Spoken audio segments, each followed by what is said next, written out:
Hello YouTube, Overlord, back again with the 2500. There's many videos out there displaying and showing you how you can sample into your MPC. Simply, if you want to sample into your MPC, you're simply going to hit your mode button, then you're going to hit your record button. Mode, then record. That will bring you to this screen right here. It'll show you your levels, it'll show you your threshold, which is my threshold is set to 48, and my monitor's on, and I'm in stereo mode to sample. Now, simply all you would have to do is once your cables are connected, your turntable's hooked up, tape recorder, whatever device you have connected to the back of your MPC, once that sound comes in, that lever will jump, and you will see your sounds inside of there. For example,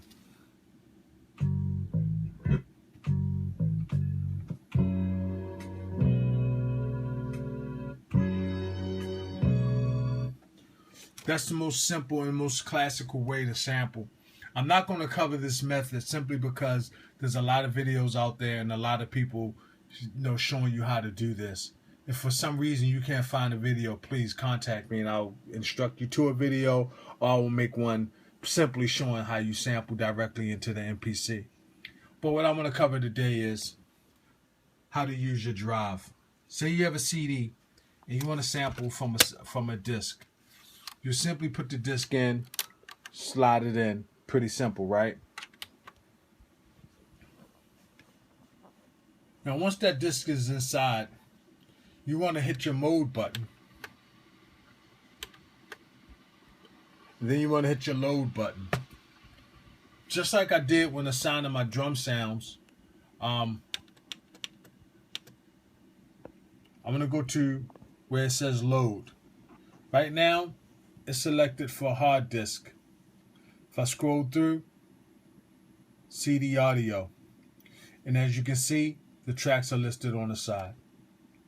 If I go over there, I can simply scroll through these tracks. There's 20 tracks on here, as you can see.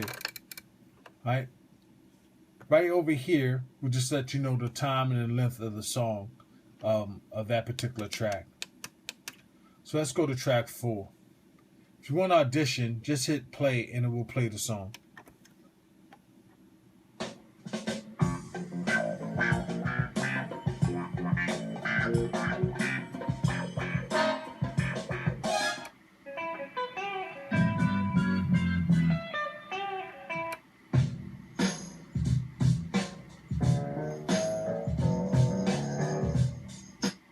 Now, as you notice, once you hit play, you can scroll through any song or any track that you want, and it will go to the next track backwards or forwards.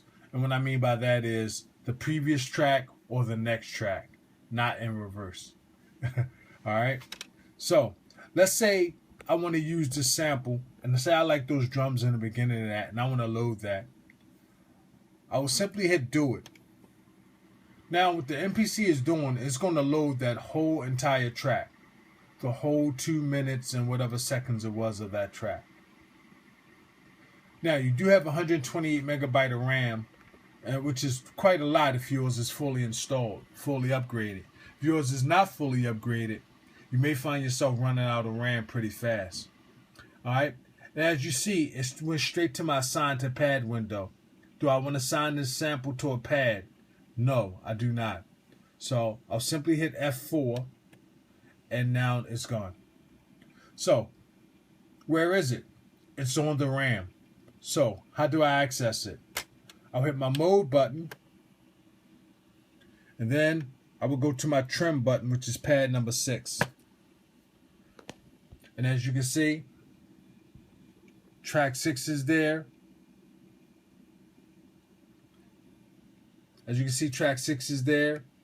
And if you see you can see my Congo, my open hi-hat, but I want to use track 6 because I want those drums in the beginning. Now, if I want to audition this sound, all I simply need to do is hit this pad right here.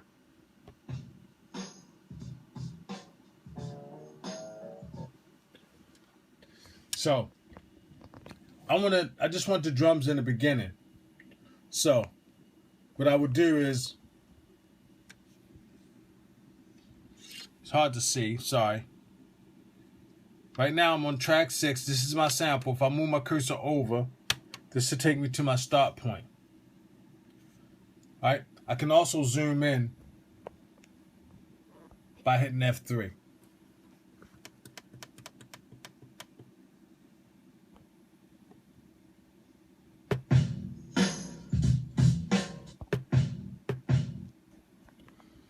So, selecting my start point, I can use my jog wheel to go closer to select my start point.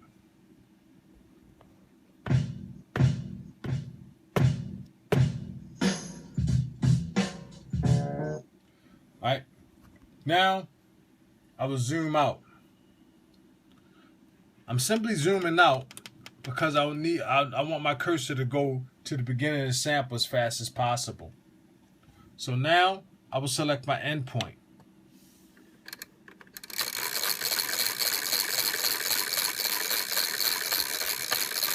You can also use your slider, your Q-link as well. But in this case, I'm just going to use the jog wheel. I'm going to zoom in once more so I can get a good look of the wave file.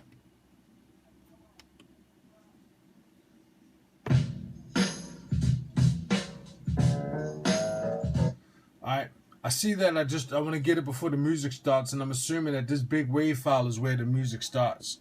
So I will scroll to that point.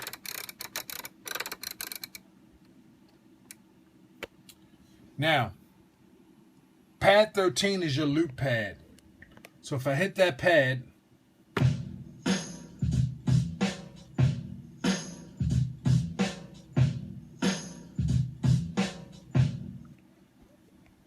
alright, that's a little short loop. So I'm going to come to this wave file here. And messing with your wave files and practicing, you'll really get to know what to look for.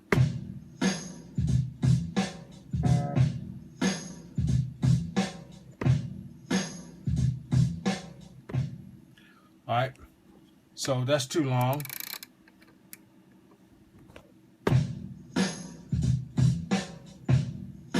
So it's starting a little fast, so I need to make it a little longer. Let's try this.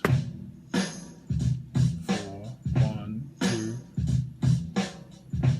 Still a little long, but that's perfectly fine.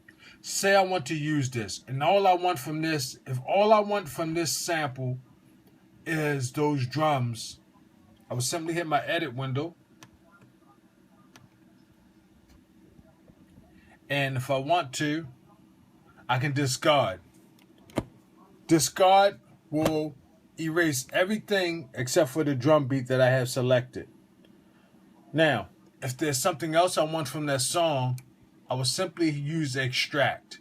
Extract will take those drums from the sample, allowing the full sample to stay inside the machine so I can pull off other portions from it. But in this case, I'm going to discard. Hit do it.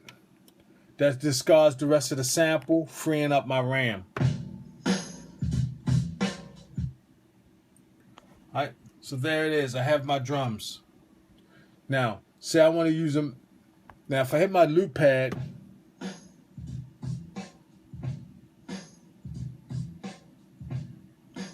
you see that it loops. So, it could be a little tighter, but if I adjust my endpoint, I can get that a little tighter. That's how you get a perfect loop. So, if we count those beats, that's a 4 count. 1, 2, 3, 4. 1, 2, 3, 4.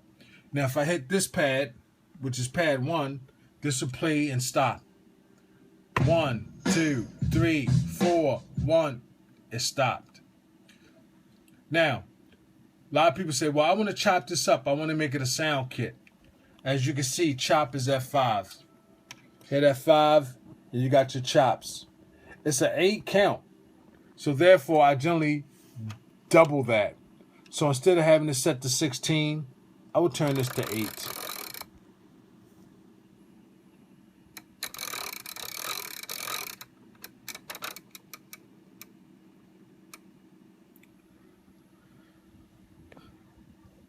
And if your loop is pretty much on point,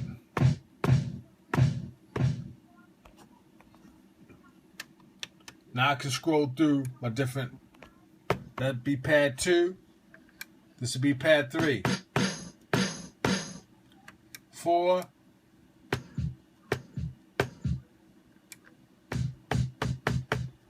so let's say I want to adjust that one just a little bit. I can go to my beginning, my start point, and I can scroll my start point here.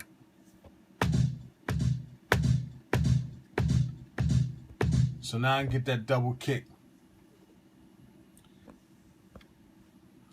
And simply come back to this, and this is selected pad 6 or slice 6. Say I like that. If I like that, I will hit my edit window. And say I want to make it its own program. It's new sample, track 7. F2 to convert to slice samples. I want to hit F2. Convert to slice samples. Create new program. I'm gonna hit yes. So I'm gonna turn this to yes. Then I'm gonna hit do it. Now it will make it its own program. That way I won't have to manually assign the breaks or the drums to the pads. It's already a program. Now, if I go to my main menu and say I go to track 2. Sorry for the bad camera job. I'm going to now select track 6.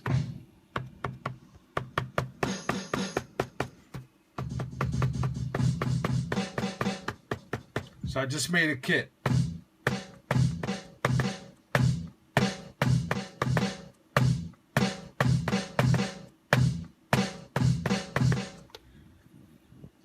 You can do the same exact thing with melodies. Just find the melody off the CD that you want, take that section from the song, make a perfect loop out of it by using your start and end points, and then you can chop it. So, if once you chop your sample, it's a 4 count, chop it into 8 pieces. If it's an 8 count, chop it into 16. Start there. That's the most simplest way to do it. Then you can increase it. For instance, taking a 4 count and chopping it into 8 to 16 pieces, or taking an 8 count and chopping it into 16 to 32 pieces. That will make your chops extremely small and more precise. But experiment with just counting your notes, which is like that drum loop was a 4 count. You notice that I chopped it up into 8 pieces. If you want to cover all 16 pads, when you sample your melody, your loop, or your drum phrase, try to capture 8 beats. Once you capture 8 beats, you can simply chop it into 16 pieces, thus covering all 16 pads. You may want to go into each individual section and trim it to make it perfect, but once you got it, now you're ready to start chopping up musical samples and drum breaks. Thank you. I hope this helped.